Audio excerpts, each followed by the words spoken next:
Hi guys, எல்லாருக்கும் வணக்கம் guys. இந்த வீடியோவில் நம்ம என்ன பார்க்க போகிறோன்னா, என்னங்க இப்படி அடிச்சிட்டாங்க ஆப்கானிஸ்தான் எங்களை. எனக்கு ரொம்ப கஷ்டமாக இருக்குங்க தோல்வி.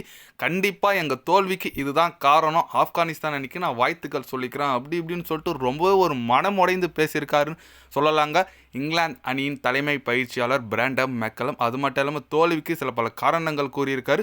அவர் என்ன பேசினார், ஏது பேசினார் சொல்லிட்டு வீடியோவில் டீட்டெயில்டாக பார்க்கலாம். அதுக்கு முன்னே நீங்கள் நம்ம சேனலுக்கு புதுசாக வந்திருந்தீங்கன்னா ஒரே ஒரு சப்ஸ்கிரைப் மட்டும் பண்ணிவிட்டு வாங்க, வீடியோக்குள்ளே போகலாம். ஆமாங்க, நேற்று என்ன மேட்சுங்க, எப்பா செமையாக இருந்துச்சுங்க. 325 ரன் ஆப்கானிஸ்தான் குவிச்சாங்க. அது இங்கிலாந்து ரொம்ப கஷ்டப்பட்டு சேஸ் பண்ணாங்க. பட் 8 ரனில் தோத்துட்டாங்க. தோல்வி குறித்து பிராண்டன் மெக்கலம் என்ன சொன்னார் கேட்டிங்கன்னா, இந்த தோல்வி என்னால் ஏற்றுக்கவே முடியலைங்க, எனக்கு ரொம்ப கஷ்டமாக இருக்குது. நாங்கள் ரீசெண்டாக ஐசிசி டோர்னமெண்ட்டில் ரொம்ப ஒரு ஒஸ்ட்டான பர்ஃபார்மன்ஸாக கொடுத்துட்டு வந்திருக்கோம். இந்தியாவில் நடந்த 2023 வேர்ல்டு கப் கூட சேர்த்து தான் சொல்கிறேன்.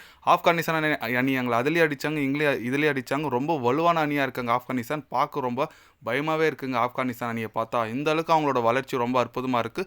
யங்ஸ்டார் நல்ல பர்ஃபார்மன்ஸ் பண்ணுறாங்க.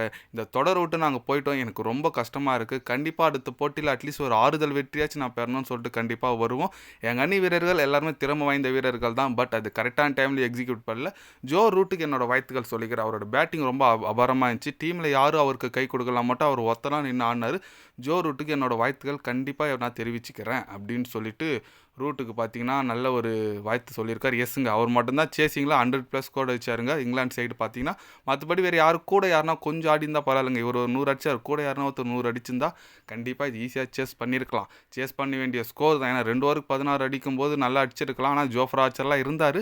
பட் முடியல, என்ன பண்ணுறது. இங்கிலாந்து அணி பார்த்தா பாவமாக தாங்க இருக்குது. எங்கே நம்மக்கிட்ட ஆரம்பித்தாங்க, இந்த 3 ஓடி நம்மக்கிட்ட தொடர்ந்து தோத்தாங்க இந்தியா கிட்ட.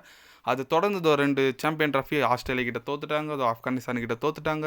என்ன பண்ணுறது, இங்கிலாண்டோட கிரிக்கெட் ரொம்ப கொஞ்சம் மோசமாக போயிட்டுருக்குன்னு சொல்லலாம். ஆப்கானிஸ்தான் நம்ம பாராட்டியாக அவனுங்க சின்ன நாடாக இருந்து வளர்ந்து வந்து இப்போ இந்த அளவுக்கு ஒரு நல்ல வளர்ச்சி. ஒரு சாம்பியன் ட்ராஃபி ஐசிசி ட்ராஃபியில் வந்து இங்கிலாந்து அடிக்கிறாங்க.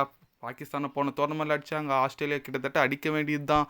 அந்த மாதிரி நல்ல ஒரு மேட்ச் ஆடுறாங்க ஆப்கானிஸ்தான். கண்டிப்பாக நாங்கள் எதுக்கும் சரி இது இல்லை, நாங்களும் ஈக்குவலான டீம் தான் சொல்லிட்டு பர்ஃபார்மன்ஸ் சூப்பராக சொல்கிறாங்க. என்ன ஒன்று, நாளைக்கு செம கிளாஸ் இருக்குன்னு சொல்லாங்க. ஆப்கானிஸ்தான் வாசஸ் ஆஸ்திரேலியா. ஜெயிக்கிற team qualified to semifinal ICC champion trophy 2025. Yes, ஜெயிக்கிற டீம் குவாலிஃபைட் ஆகிடுவாங்க.